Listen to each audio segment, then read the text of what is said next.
Governor Greg Abbott is escalating his fight with Islamicists that he says are seeking to subvert state law. This is Friday, November 21st, 2025. Texas Scorecard presents the day's first news for the Lone Star State. The Texas Minute, with your host, Michael Quinn Sullivan.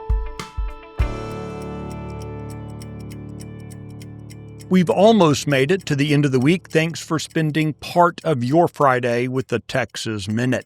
An internal audit has found evidence of questionable spending at one of Texas's universities. More on that story coming up. Governor Greg Abbott is escalating the state's actions against the Council on American Islamic Relations and the Muslim Brotherhood.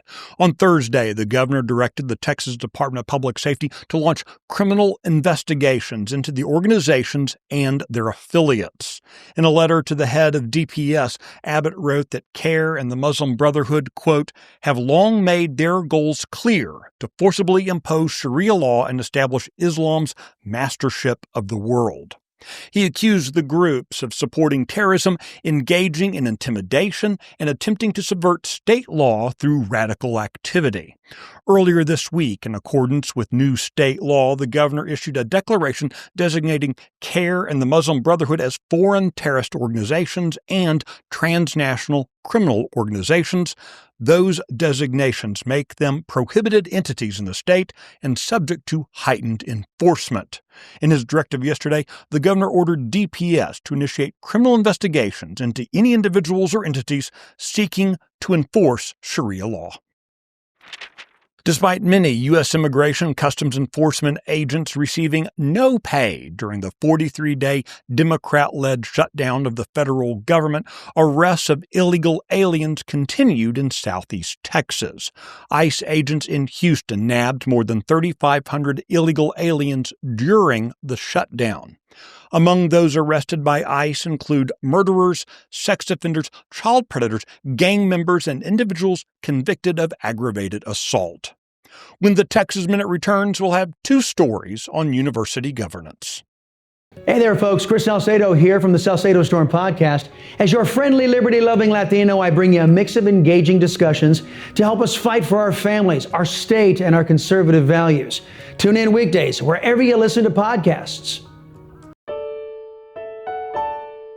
To bring their university into compliance with new state law, the University of Texas Regents voted to rewrite their governance rules. Among other things, they instituted annual reviews for senior campus personnel and limited the role of faculty advisory bodies. The UT Regents also went beyond the requirements of the new law by requiring that they and their successors hold formal reviews of institution department chairs at least every 6 years. The new state law abolished the practice in state universities of shared governance, in which boards and university presidents had delegated formal decision-making authority to selected faculty. The new law only permits universities to establish such faculty groups on a strictly advisory basis. An internal audit has found insufficient oversight of funds that the University of Houston departments receive from the University of Houston Foundation. The audit also found the foundation failed to maintain documentation to verify if students who were provided scholarships met the criteria. The University of Houston Foundation is an independent nonprofit that supports the University of Houston system and its 3 campuses. UH system auditors said they found numerous instances where supporting documentation did not provide assurances that the payments were appropriate, adding that some of those payments appeared questionable. They also found that university departments did not manage foundation monies with the same diligence that they manage their own.